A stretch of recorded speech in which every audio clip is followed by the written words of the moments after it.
Well, I'm thinking that there has to be a sense that the more somebody has a sense of self, authentic self, the more possible it is to look at certain behaviors and patterns and say, okay, this is not really part of who I am. This is something I've picked up along the way. This is something I've been using for many years. Yeah. This is, but if, if I let go of this, I still have my authentic self. But if I don't have a clear sense of that authentic self, then how can I let go of this? Because this is, It seems to be twofold. The things that actually, the people that do it earlier and that they do it from a sense of self, and everybody else does it, if they're going to do it, is based on a crisis, that they're feeling pain.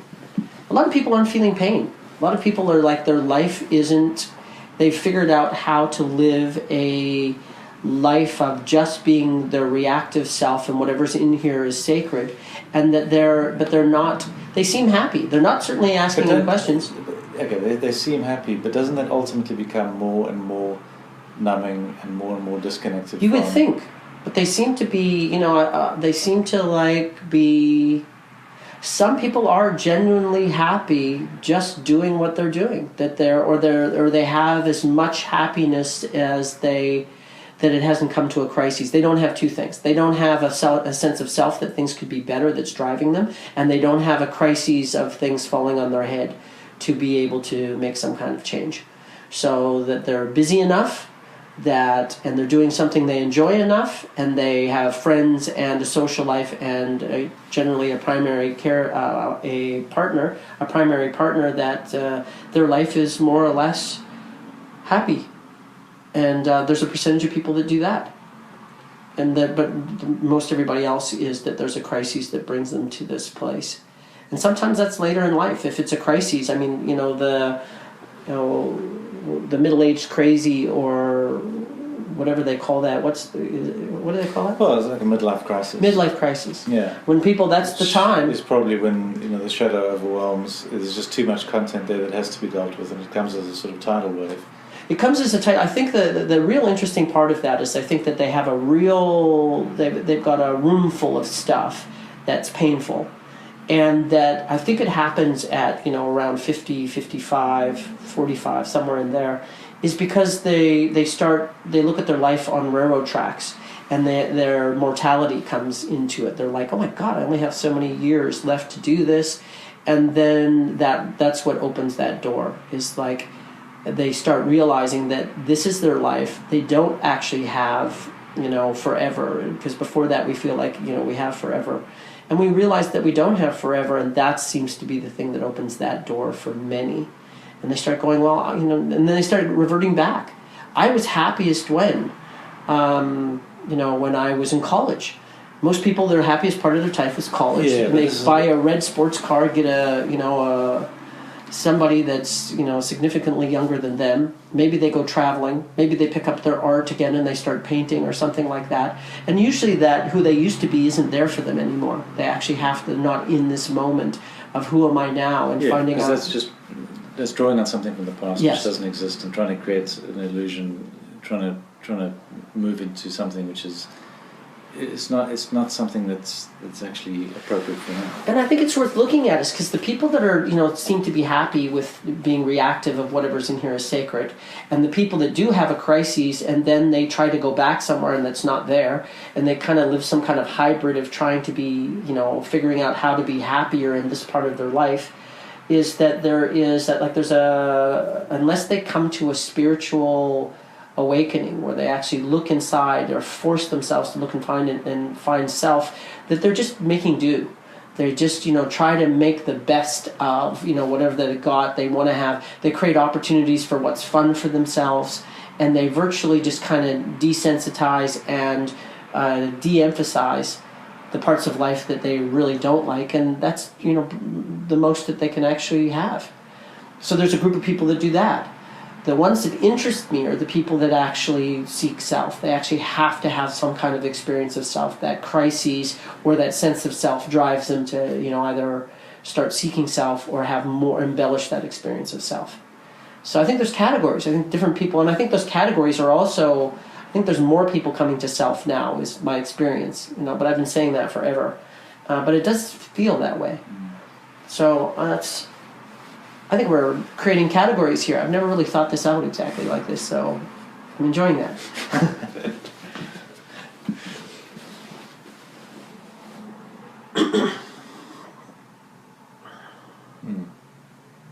We come from very different ends of that scale, and I really liked the path that I took, because I really did make decisions. That there was many times that many adults were telling me that this is how you live life and this is what you need to do, and it just went.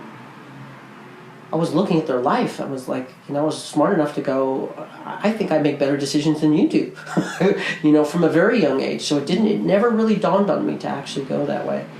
And that you embraced the list of rules of things that you need to do, and had, your experience of life. And, I want to look at the positive side of that, is that because you are so in tune with what people's needs are, that you are actually able to do that in seconds. You can feel where somebody is, you can feel what their needs are, and you can actually validate them. People love, in a spiritual practice of actually having people feel validated and be able to connect with them in a way authentically. Now you have that opportunity not to do it to be accepted, but to actually have them feel accepted and relate to them in a way that makes sense to them, but also makes sense to you, is really an amazing gift. And one that, based on my trajectory, I have very much less of. I have gifts, but I don't have that one. I guess I'm a little envious of that one a little bit as well, because it's not something that I needed to survive. They do say that the thing that your greatest pain becomes your greatest gift. So this is an interesting thing, because in a sense, the beauty of actually having a crisis or pain or the kind of experience we're talking about and getting to that point is that you have the opportunity to face that shadow or that major issue that you've sat with and worked with, whatever that big fat fear is, and get the essence of it. Because in the shadow, there's also the light shadow, the power, the qualities, the gifts, the beingness, the thing that you really are gets stuck in the shadow with you and is unexpressed. So what about that? Well, it's just what you were describing, is that the opportunity then to take those skills that have been honed over years detrimentally or used detrimentally to reinforce. You acquired that skill out of things that were hurting you. But then you can still take a that skill, and use it in a very different way afterwards, which becomes. Which, like you're saying, has the potential to be a gift. It's a huge asset to you. It's absolutely, like, I'm just watching for you. I don't know if you consider it such, and I don't know if you see it as important, but I certainly do. I watch how you operate in the world, and I watch how you take care of people and validate them, and in a beautiful way. And it's really kind of a beautiful thing for people to feel any kind of acceptance whatsoever. And when it's authentic and comes from a good place, you can really do that in a powerful way that points them in a direction that's generally really good for them. So, well, that's the difference, is that if I can cultivate it in a way that comes from an authentic, powerful place, and not to be not as I was using it before, which is really just based on an underlying fear and sense of trying to feel safe. I think that's good for everybody, though. Is everybody knowing? Because I do like that saying. Is that what is your greatest pain, becomes your greatest gift, and knowing that nobody gets an easy way. You're in my experience of how we grew up with our relationship to our authenticity were very, very different, and that we both have very different gifts, and that no matter where you go and how difficult that was, when you come to authenticity, all of those things become very, very useful.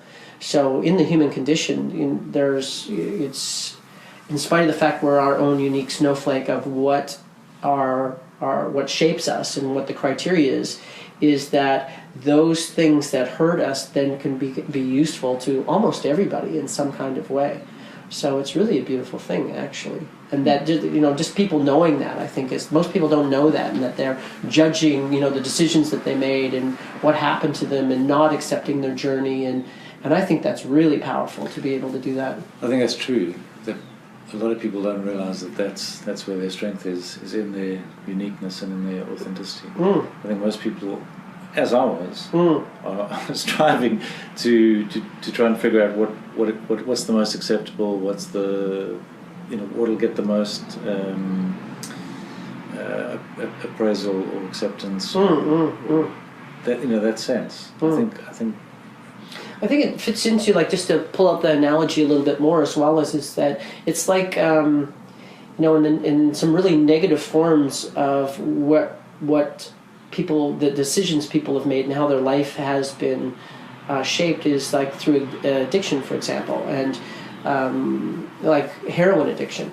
The only people that can really counsel heroin addicts are ex-heroin addicts, because they've gone through that process and they know what the decision making is, and they know every one of those crossroads of what choices that they made when they were presented with many crossroads of doing something different in the face of hurting themselves and feeling pain and numbing themselves to that pain.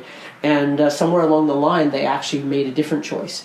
And being able to, they're very, very useful with other people that are having that experience. In the same way, whatever has happened to you, like a lot of people, that's what I tell people, is whatever their pain is and whatever they've actually had to deal with, is that that's usually the thing that they can go and teach in transformation, the human development, and being conscious of self and getting to self, is whatever your pain was, is being able, if you had that experience, there's generally somebody else. Right. So then, what do you feel is your? So what do you feel it is that you can teach? Mine is kind of the other way around. Is because I did accept self. Is that I've been able to, probably my greatest gift is where everybody else has to learn compassion and being able to accept their human condition. I did that very easily. As soon as I realized that I had a human condition, I didn't judge it. I didn't go, oh my God, I just judged myself. Oh, I did a little bit in the beginning. Actually, I did it a fair amount. But I could stick with it. It wasn't causing, because often, for me, the doorway to changing your life to a more conscious life is compassion. Yeah, but it's interesting because you have that ability with people. You have the ability to understand. Oh yeah, I'm very compassionate. Yeah. I don't judge my own human condition, so why would I judge yours? It's stupid. Why would you do that? So that's what I can actually teach people, is that no, why were you judging yourself? Like, people are so quick to judge, it's so automatic, and then when they get on the transformational path and they go, oh, what I need to do is stop judging myself. It's all this automatic judgment central thing that's happening. And then they start, and then they go, okay, what I want to do is catch my judgments in the moment. And then the very next thing that they'll do is they'll catch a judgment. So they're starting to become conscious to look at the human condition. And then they know that they need to look at their judgments. And then the very first thing that they do is, oh my God, I judged myself again. Okay, let me get this straight. You're trying to catch judgments so you can stop them, and you missed a judgment, so what you did was judge yourself. So, and then they have to get used to, a hall of mirrors. So there's another mirror that comes in with that mirror. Okay, good. And that's probably the biggest trick about getting in the door of transformation and being really able to see what it is going on, is knowing that you judge yourself and that it's automatic. And then you're going to start judging yourself about your judgments and judging yourself that you didn't catch your judgments and what your intent is now. And that's a very tricky point in transformation. So one of my gifts is, just compassion. Is like, you didn't order this human condition. It's not under your design. It's like, you don't remember making these decisions. Yes, I believe that the ego, the negative ego, is just a messenger. And the messages it's bringing to you is, our ego is only as good as the tools that we give it. And the tools that we give it are our beliefs. So if I'm judging myself, now why into that? No, because look, what you're speaking about is compassion, which you have compassion for yourself, yes, as part of the human condition. You have compassion for others as part of, in their human condition. Yes. So the thing is, it's part of it's part of the way you operate in the world. It's true. It's not something that you consciously apply as a practice, but it can be applied. I do. No, I do. You do. Oh, non-stop. I'm constantly. No, but I mean, is it consciously? Or is it just something that you do? No, I'm conscious. No, I'm conscious about it. Okay. There's still judgments. I don't have to be so conscious about the compassion anymore, but I did have to be. What I was saying is that the ego. So what was that about a compassion? Is that we're only as good as the tools that our ego is only as good as the tools that we feed it. What we feed it is our beliefs. The tools are our beliefs, and that in our beliefs are all of these judgments that we have, and we made those decisions somewhere along the line. We just don't remember making those decisions. I didn't decide we're going to have a human condition. We're going to have an inner dialogue. What I'm going to do is constantly have my judgments, focused back to me in my beliefs, where I actually have to, then I create them in the world. If I don't deal with them internally, then I externalize them, and all my beliefs come back to me. So I actually, if you believe you create your life, then that's what you need to start dealing with, is what's not ideal or what's not working for you. We didn't design any of that. So the reason why you need to be compassionate is it's not your design that you remember. You're not in control of it. It's in control of you. So why would it's like judging yourself that it rained today. It really doesn't make any sense. You can't do that. So you actually have to release yourself completely from having a human condition and what it is and what those beliefs are. All of it. You cannot judge any of it. If you want to be useful in a world of transformation, you release yourself from that completely. And then you can start going, then you become a scientist. And you put your little scientist hat on, and you get out your microscope and your magnifying glass, and you start looking, what is the nature of this? You start realizing it's a mechanism. What is the nature of this thing? Most of it's patterns. All the stuff that's not working is a pattern and a mechanism. So that's the stuff. And if you're judging yourself for a mechanism that's not under your control, every time your clock radio goes off in the morning because it's set in a particular way, and you judge yourself because it goes off at 6 in the morning, doesn't make any sense. And that's what we're doing. So that's my gift. One of my gifts is being able to actually release people from their human condition. You cannot judge any of that. It's silly. But and it's creating your life, so you have a thought system. And that thought system is creating your life. It's probably a really good idea if your life isn't 1,000,000% satisfying you and exactly the joy that you want to live in, and I do say joy, then it's probably a really good idea to look at what that mechanism is. So you're talking about a practice. I am talking about, absolutely. A daily practice. And yes. Throughout the day. Yes. And if you had to, the essence of that practice is examining. I mean, how would you describe it? It's a lot of different things. It could be a lot of different things, but I got it down to 3 things. Okay. So I'm only looking for 3 things. The first one is anything about the ego when you're being first, best, and right. If you're being superior or inferior, either one of those 2 things, that's what you want to look at. Our entire society is set up around winning. That's what you want to actually look at, is look at all the ways in life that you're winning, that all the ways that because we believe that everybody's out for themselves, and everybody's, trying to scratch together what it is that they want, and that's, you're believing in lack is what it comes down to, is that, the only thing that's fighting for me is me, and that we're believing that we actually have to do these things, and that we're, do you like to be dominated? Do you like it when people, cleverly figure out how to take something that's yours, one down you, make you look bad? It's virtually, in a corporate sense, you can really see this part of the ego most readily in the corporates.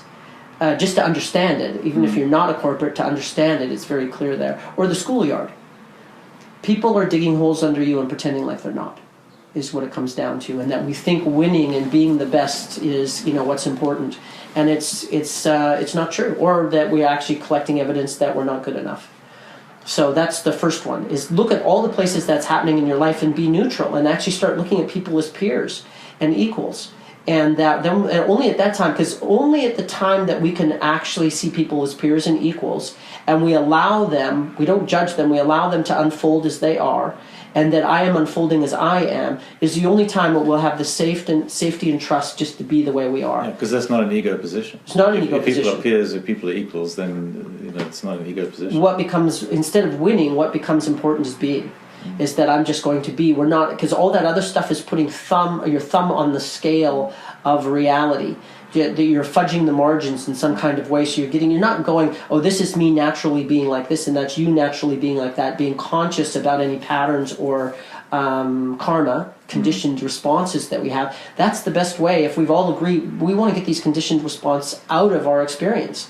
So if we have that agreement, you and I, and maybe in a yogic philosophy kind of way, the yoga community is actually going, yeah, we want to actually interact with each other where we're not being first, best, and right, and we're not trying to be superior or inferior, so that we can just allow ourselves and others, encourage them just to be who they are. Then you can actually, for the first time, you can actually walk around in the world in safety and trust and be who you are, so you can get those reflections from everybody. That's the first one. It's first, best, and right. That's a gift that I give myself. I don't want to be first of all. Why would I want to be? It's useless. The second one is inference, is that I want to look at what I'm seeing in the world that's a pattern. So I'm constantly actually putting on the world what it is. I believe this about money. I believe this about men, women, South Africans. There's constant projection is perception. So, and what are you adding to the world? What are you seeing that's yours? Not what the world is that's your template that you're putting on the world. We see the world as we want to, because we've already predetermined how everything is. So being able to figure out what your patterns are. So constantly asking, you've got to test your thinking. When you said, did you mean? And that if you ask everybody that, especially in upsetting situations or fear-based situations or where there's anger or reactions, when you said this, what did you mean? Because all of us have had the experience of, we say something to somebody, we mean absolutely nothing by it. We say it. And they go, oh, how can you say that to me? And you go, say what to you? And they go, that. And I go, well, I know what I meant by that. What does that mean to you? And they go, oh, well, you're saying that I'm this kind of person. And there's a judgment embedded there somewhere. And I would go, personally, I'd go, well, no, that's not what I meant when I said that. That's not what I'm feeling. That's not what was going on for you. I'll tell you what it was. This is what I was thinking. This is what was going on. This is why I said it. And a common response is, no, it isn't. That's not what you're feeling. That's not why you did that. And they're not believing you that that's what you're doing. And those are the places, all of us have had that experience. So people are projecting things into the moment. They are. So here's the interesting place. Where are you? Where are you adding meaning to the moment?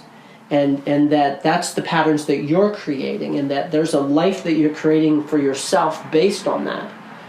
So that's the second one, is what are your inferences and learning? You have to test your thinking, constantly asking the people around you about why they're doing what they're doing, and then comparing it to what you made up.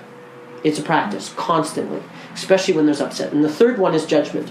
Judgment seals everything. So if we're being first, best, and right, or other people are being first, best, and right and superior, and we have the patterns that we're inferring meaning into the moment to describe other people's, usually what we do is we go, well, if I was in this situation and that's what I was saying, this is the reason why I'd be doing it. And that's not math you can actually apply. People are doing things for a lot of different reasons, and their reality is completely different, so you can't even guess that unless you ask.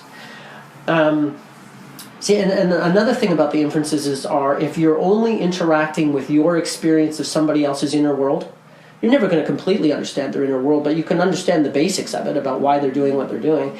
If you're only interacting with your interpretations of somebody else's world, at the end of the day, you're only interacting with yourself. And that I would rather interact, I actually want to know what you're saying. I actually want to know who you are. I actually want to know what's going on in this moment and how you're unfolding, so I can unfold with it and that we can have that experience together. We're not doing that in life. And that in a yoga philosophy way, I propose that as a yoga communities that we actually start looking at this kind of relationship with one another. I think that's important. What else is there to do? Have imaginary friends and imaginary experiences, and be judging each other and ourselves because we enjoy it? I find that not that exciting. And then the third one is judgment, is that so we're judging people for being first, best, and right. We're judging them from a place of that we're superior. We're generally in our inferences we're judging people, or that we have our judgments and we think we're right. We're righteous about our judgments and how things and people should be, which is a non-acceptance without all the information. So judgment seals all of that. Because of our judgments, we're not talking about there's something that's called the undiscussable, and that the undiscussable is even undiscussable in our society, especially corporately. People aren't talking about, oh, I think that you did this, and is that true?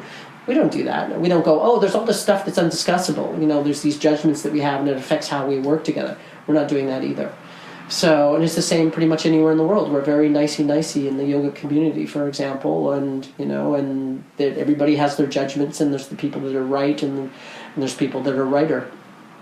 So that's the three things of the practice that I look at, is so that we can, start dealing with who we truly are and allow it. That's what it's going to take. Those social agreements is what it's going to take to actually is to be safe enough to be and trust people to be and have them be. And all that does, and having that intent, it's not just going to happen automatically, but you start cleaning your perceptions at that point, and you start cleaning your judgments, and you start cleaning your conditioning. From one another. How else are you going to do it? Nothing happens in a vacuum. You're not going to do it on your own. To a degree you can. Well, no, you had to have some stimulus somewhere along the way. But it just becomes that much more powerful and in the moment when you're doing it right here, right now, all the time. Yeah, which makes it a practice that can be applied Yes. all day. Yes. And that's virtually what Samkhya Yoga is. So that's my practice, and that's what I do. And there's a lot of tools for that. There's a lot of really amazing things to be able to do with that.